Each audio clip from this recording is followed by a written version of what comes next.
She didn't expect the letter to find her.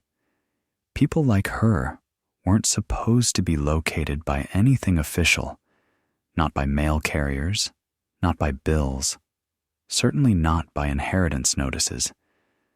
But that morning, huddled with her daughter beneath the overhang behind the diner, Mara Reed watched a woman in a county jacket scan the alley with a puzzled face, holding an envelope like it was a bird that refused to land.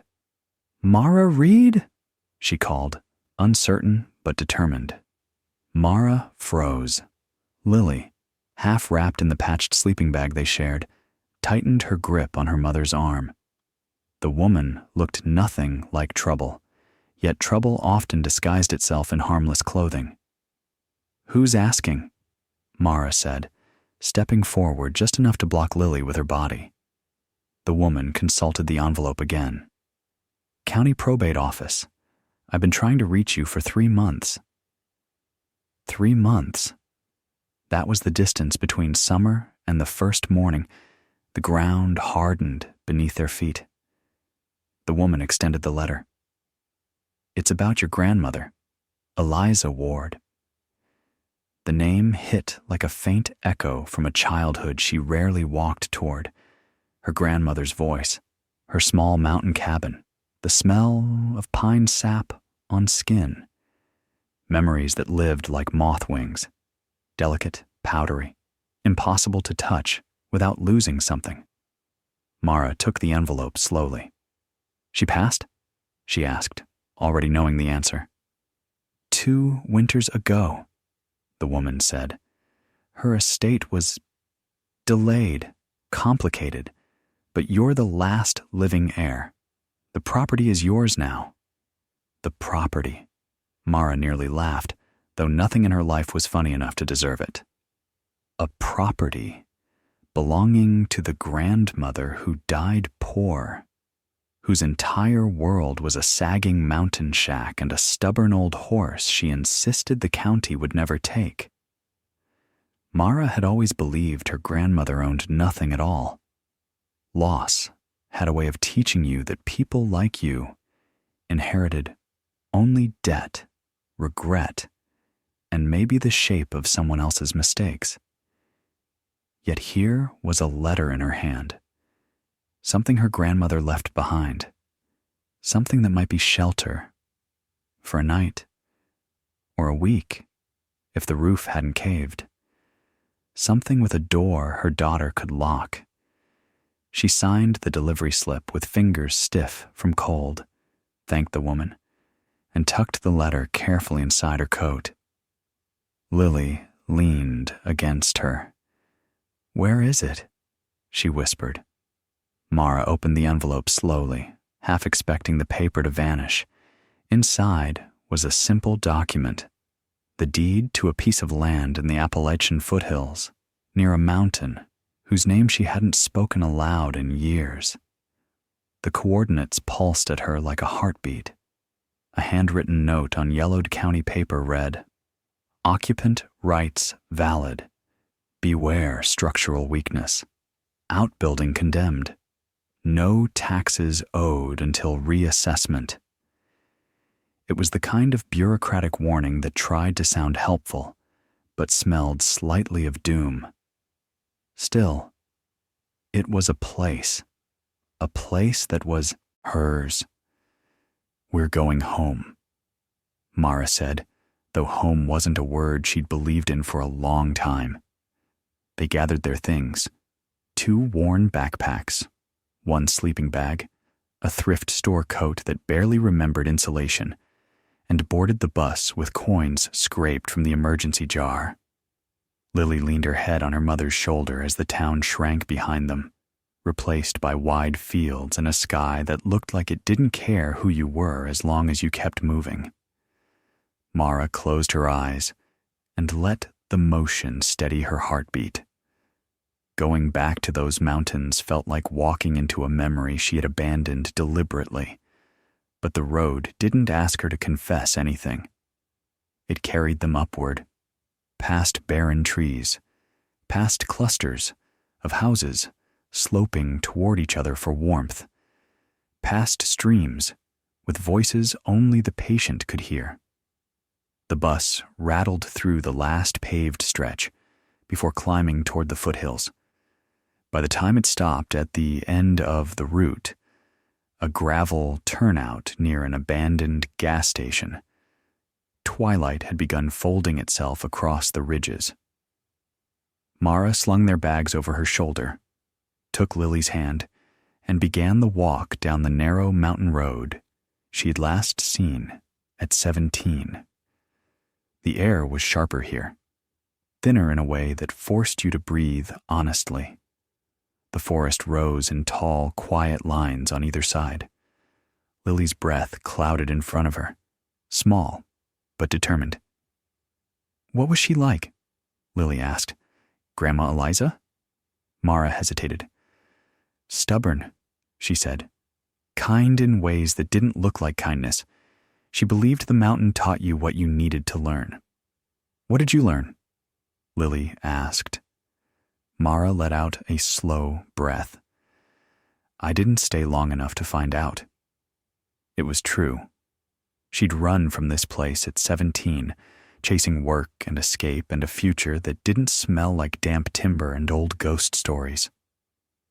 Her grandmother had told her the mountain held more secrets than people did, and that wasn't always meant to comfort. But now, climbing toward a house that might not even stand, Mara felt the pull of something she couldn't name. The path narrowed, growing familiar in ways her mind refused to fully acknowledge. A fallen tree she used to balance on as a child, a bend in the road where the blackberry bushes once clawed at her ankles, a gap in the ridge where the sunlight slipped through in the mornings, the same way it used to slip into her grandmother's kitchen. And then, through the thinning trees, she saw it.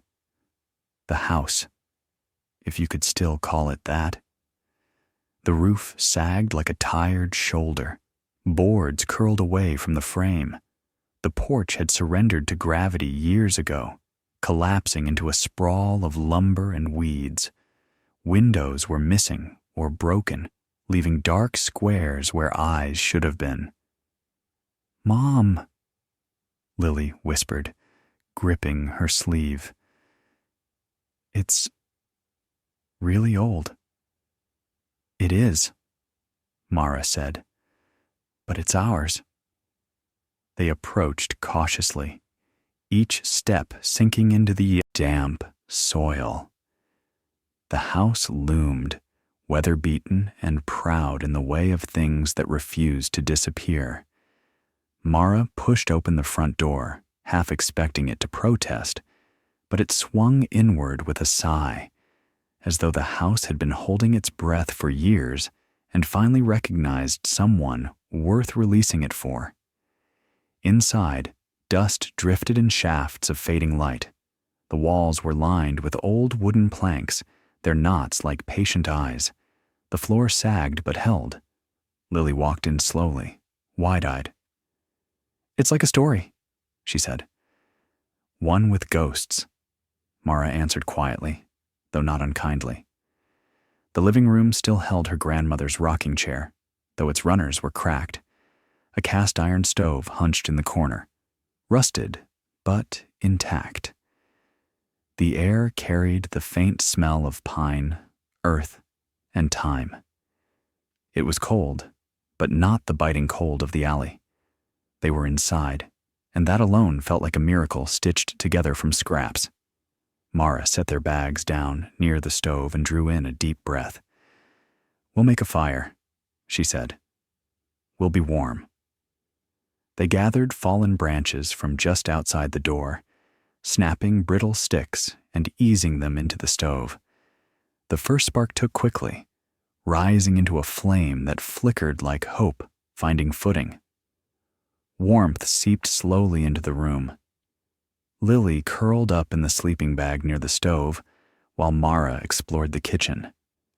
The counters were dusty, but familiar. A wooden drawer stuck stubbornly until she coaxed it open, revealing a jumble of old utensils, a corkscrew, and a folded note written in her grandmother's cramped handwriting. If you're reading this, you found your way back. Good. The mountain's been waiting for you. Mara closed her eyes as the words echoed through her. She hadn't expected this, her grandmother reaching across years with the steadiness she'd always had. She tucked the note into her pocket. She'd read it again when she was ready. Behind the kitchen, a narrow hallway led to the back of the house. The boards creaked with each step, but the house seemed to adjust to their presence, as if relearning the rhythm of feet on its floors. At the end of the hall was the bedroom Mara had once shared with her mother before they left this place behind. Dust lay thick on the windowsill. A quilt, faded to near colorlessness, covered the old iron bed frame. She brushed it lightly with her hand. "Mom?" Lily called from the living room. "There's something outside." Mara hurried back, heart thudding.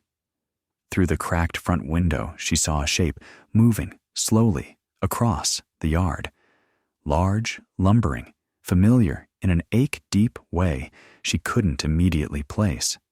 Then, with a strange jolt, the recognition landed. "It can't be," she whispered. The old horse, her grandmother's horse. A chestnut, gelding with a streak of silver down his muzzle, moving stiffly but deliberately toward the house. He looked impossibly ancient, like a creature carved from memory. But he was alive. "Mom?" Lily said softly. "Is that yours?" "No," Mara said, her voice thinning. "He belonged to Grandma Eliza." The horse stopped a few feet from the porch, what was left of it, and met Mara's gaze with an expression that felt almost human, as though he had been waiting too. Mara stepped outside carefully, hands raised slightly. "Easy, boy," she murmured, though her voice shook. She reached toward him, and he lowered his head until his muzzle pressed gently against her palm. His breath was warm, steady. Lily stood beside her, awestruck. "What's his name?" "Sage," Mara whispered. She swallowed. "He was the last thing my grandmother cared for." Sage flicked his ear, then nudged Mara's coat pocket. She frowned, reaching inside, and pulled out the folded note she'd found in the kitchen drawer. The horse nudged it again, almost insistently. "What is it?" Lily asked. Mara opened the note fully for the first time. The handwriting trembled with age, but the words were clear. "If Sage is still alive, follow him. He remembers what I couldn't tell you." Goosebumps rose along her arms. Sage stepped back, turned slowly, and began walking toward the tree line behind the house. "Mom," Lily whispered. Mara hesitated. The sky was darkening. The forest loomed. Following a half-ghost horse into the woods was not the sort of decision any rational person would make at dusk. But nothing about their lives lately had been rational. And somewhere in her grandmother's voice, buried under years of silence, was a truth she had fled, but now felt obligated to face.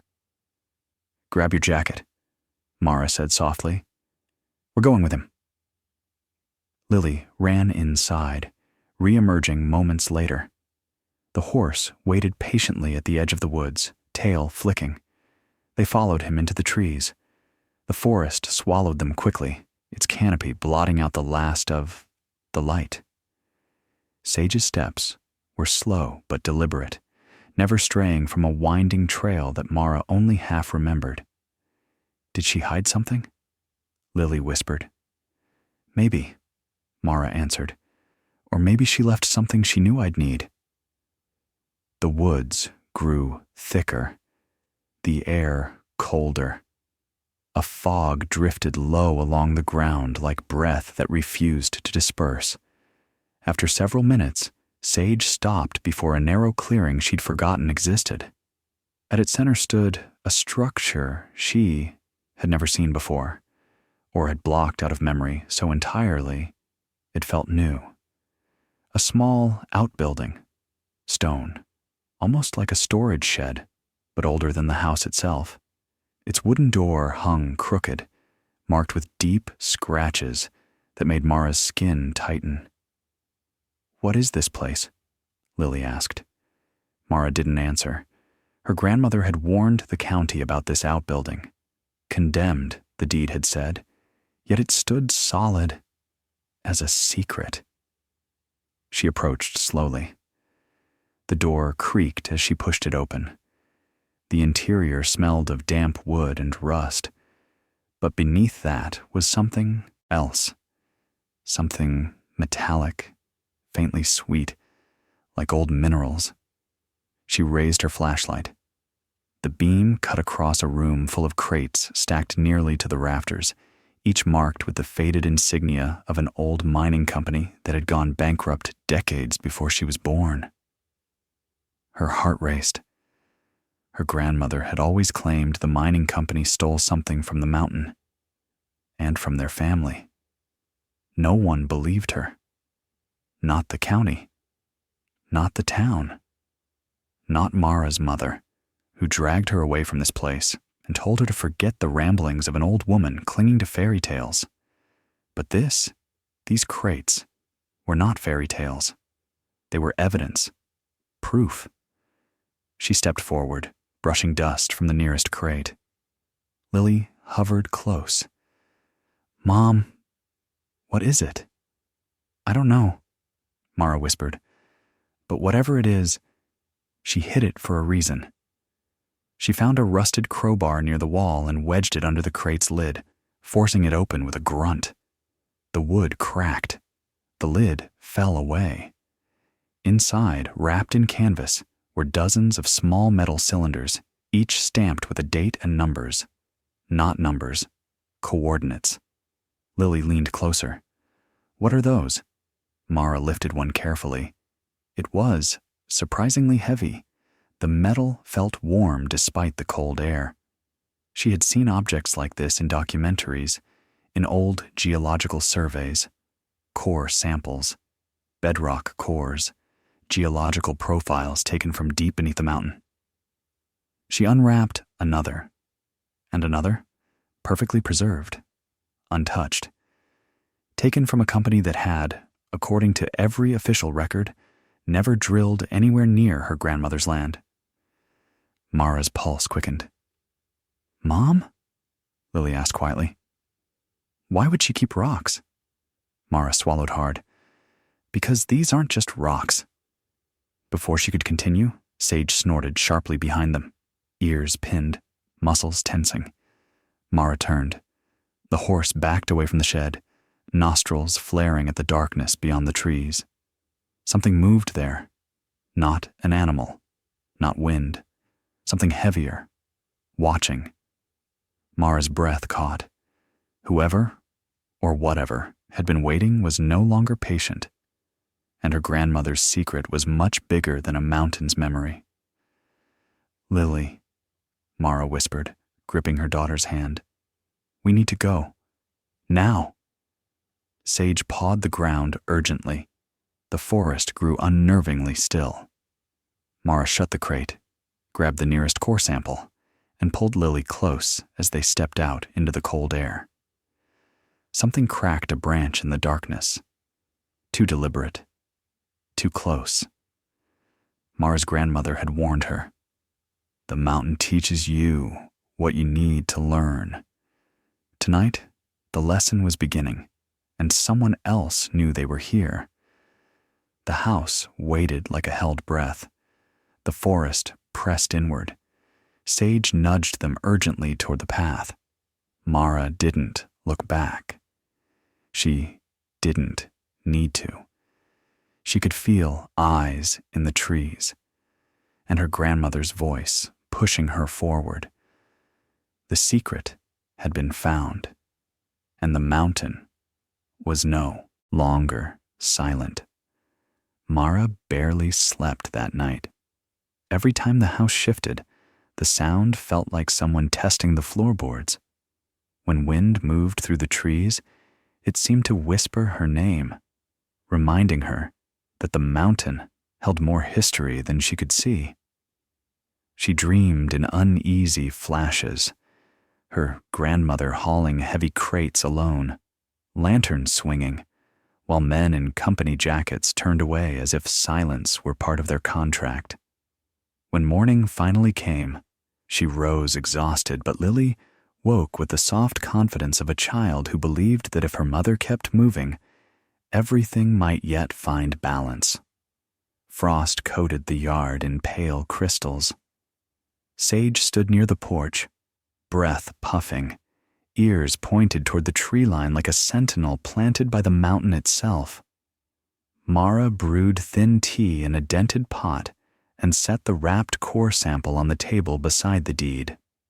The metal cylinder looked ordinary now, but its presence filled the room like pressure beneath stone. "What if it's nothing?" she whispered. Lily shook her head with simple certainty.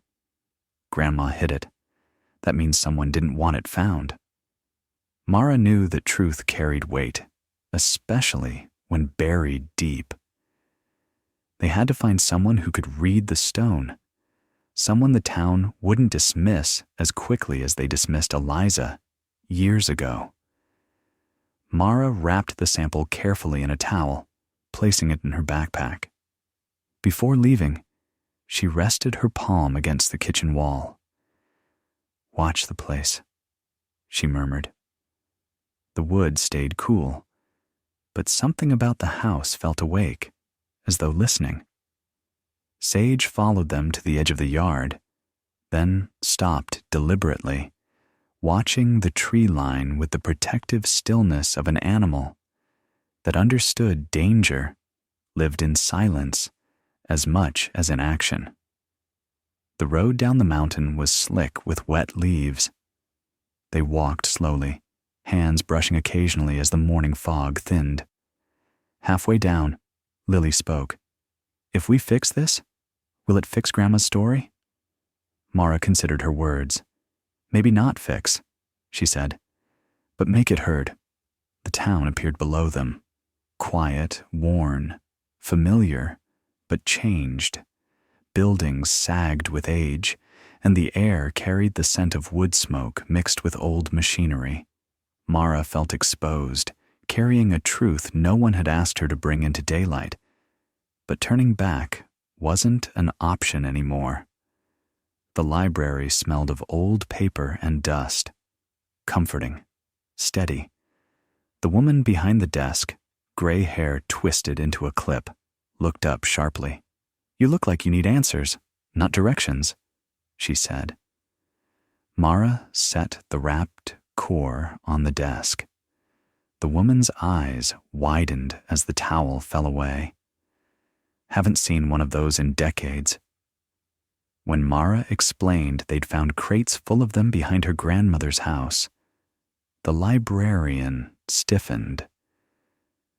"Who was your grandmother?"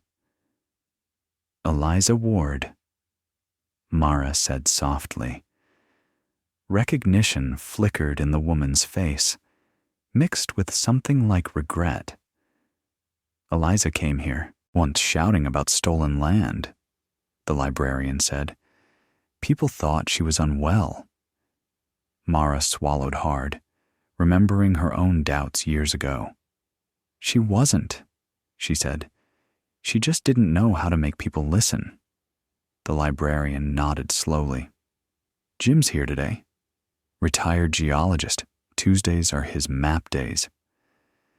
She returned with a tall, stooped man in flannel who handled the core as if it were sacred. He turned it toward the window, examining layers of stone with quiet intensity.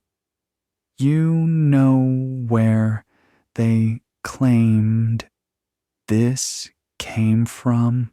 he asked. "They said their own lease," Mara answered. Jim shook his head. Not by the coordinates stamped here. This hole sits under your grandmother's land. Off lease. Off record.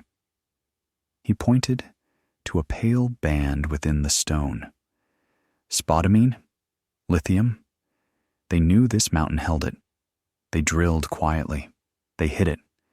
And they were hoping no one would ever piece it together. The librarian let out a small gasp. She tried to prove it back then. Mara steadied herself. She wasn't wrong, she said. Just alone. Jim exhaled slowly. You need a lawyer willing to get loud. Harper's office sat in an old white house with a crooked sign reading, "No appointment. No problem." The lawyer, mid-40s with tired, sharp eyes, listened without interrupting as Mara laid everything out. The letter, the shed, the crates, Jim's conclusions. Harper examined the core, then nodded. Jim's the best we've got, and this stamp tells a story Fulton Energy won't want told. She slid a contract across the desk. I work on contingency. If we win or settle, I take a cut. If we lose, you owe nothing. But this? She tapped the core. This has teeth. The following weeks blurred into paperwork, affidavits, and interviews. Jim wrote a sworn statement explaining the mineral layers. The librarian unearthed old meeting notes where Eliza had been dismissed as misinformed. A retired drill technician came forward with a brittle ledger documenting off-lease samples and warnings ignored by the company. In the margins of one page, in familiar handwriting, Mara found samples with E, Ward now. Mountain remembers. The evidence grew heavier. Fulton Energy responded with a thick stack of denials, claiming confusion, faulty memory, and forged stamps. At the preliminary hearing, the company lawyer suggested Eliza had been unstable. Harper stood slowly. Poverty isn't instability, she said. It's what happens when people with power decide some voices aren't worth hearing. The courtroom shifted. The judge ruled the case would proceed. Not long after, Mara noticed a man in a dark parka trailing them around town. Sometimes he waited near their truck. Once she saw him standing at the tree line near the mountain road, still as a post. She tried to reassure herself it was coincidence, but dread nestled in her ribs. The confrontation came on a dim afternoon when Mara found an SUV angled across the mountain road. She stopped the truck a safe distance. The man stepped out, hands visible. "Ms. Reed?" he said. "Daniel Carter, Fulton Energy." Lily stiffened beside her. "We both know where this is heading. Let's avoid the mess." He offered an enormous sum in exchange for rights and silence. The number made Mara's breath catch. Safety, stability, everything she'd never had seemed suddenly within reach. "If you're offering that," she said, "it's worth more." His expression hardened. "Court is unpredictable," he said. "Neighbors resent scandals. A settlement keeps things peaceful." "Silent," she corrected. "That's not peace." He stepped closer. "You're making a mistake." Mara held his gaze.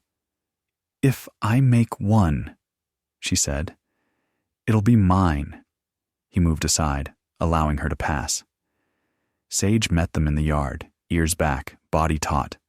Harper fumed when she heard about the roadside offer. "He's rattled," she said. "If they're negotiating in the shadows, they're scared of daylight. Good. Let's drag them into it." The fight felt bigger now, larger than money, larger than revenge. They prepared for trial. Harper organized the evidence like a general planning a siege. Jim rehearsed his testimony. The retired technician practiced reading his own shaky notes aloud. Meanwhile, town gossip swelled. Some applauded Mara. Others muttered about troublemakers. One evening, Harper arrived breathless. "They blinked," she said, placing a folder on the table. "They're offering a settlement. Massive. Larger than I hoped. Someone higher up got nervous."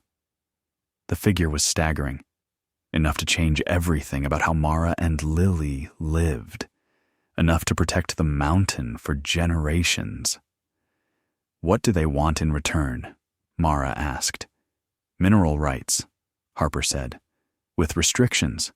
They can drill underground but can't touch surface land or water sources. And I demanded no non-disclosure clause. You'd be free to talk. If we go to trial, we might win more or lose everything." Mara's hand hovered over the paper. She thought about her grandmother's stubbornness, about the years she spent warning people who laughed at her. She thought about Lily's worn shoes and their barely insulated kitchen. Justice mattered, but so did security, and the mountain still needed a guardian. They signed, not in triumph, but in solemn recognition that victories come in different shapes. Overnight, the story spread. Reporters arrived. Cameras pointed toward the ridge like it was a newly discovered continent. Some townsfolk cheered. Others grumbled about outsiders stirring up the past, conveniently forgetting the company's trespass began the story decades earlier. Mara ignored the noise. She focused on the mountain, on the house that no longer felt abandoned, on the feeling that something buried had finally been allowed to breathe. The first transfer hit her account like a silent shockwave. Money didn't transform her, just quieted the constant fear humming under her thoughts. The roof was replaced, the windows repaired. They built Sage a sturdy barn where he could rest without the wind slicing through broken boards. "He looks proud," Lily said. "He looks like he knew this was coming," Mara replied. The shed became a small memorial to Eliza's fight. Jim and the retired technician mounted a plaque over the door. "Eliza Ward, Keeper of Proof." Beneath it, smaller text read, "She told the truth before anyone profited from hearing it." Schoolchildren visited the shed on field trips, led by the librarian who now spoke of Eliza with reverence instead of dismissal.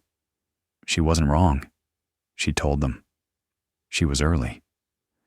Mara watched from the doorway, heart full in a way she didn't have words for.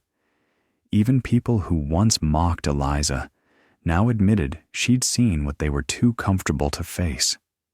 The mountain had shifted the whole town's story, and Mara realized the settlement wasn't payment, it was acknowledgement, a rewriting of a chapter long overdue. Winter returned quickly. Snow coated the ridge, muffling sound. Mara stood with Lily outside the shed, watching flakes thicken the footprints around them. "Do you think Grandma's secret really shook the whole town?" Lily asked. Mara considered the mayor's new water protection measures, the mining company's nervous press releases, the quiet apologies from old miners. "I think it shook the part that needed shaking," she said, "and reminded people that truth buried is still truth waiting." Sage nudged them gently, urging them toward the warm house. Later, they sat on the rebuilt porch drinking cocoa, while the valley lights flickered on below. "Are we rich now?" Lily asked. Mara smiled. "Rich enough to keep the land safe," she said, "and rich enough to give you choices." But her mind drifted to her grandmother, who died with nothing but a stubborn belief in her own truth. "We're rich in something else," Mara added quietly. "We get to finish her story." Lily leaned against her, small hand slipping into hers, warm despite the cold. The house creaked softly behind them. no longer in warning, but in comfort. Snow drifted in slow spirals across the yard. The mountain held them with gentle steadiness, as if acknowledging a long-settled debt. Mara looked into the dim, peaceful woods and felt something unclench inside her, a quiet acceptance that they were no longer running from life, but toward it. "We're home," Lily whispered. Mara nodded. "We are. Finally." The wind moved through the trees like a sigh of relief, carrying the truth Eliza hid for decades. Now free, now heard, now part of the mountain's living memory.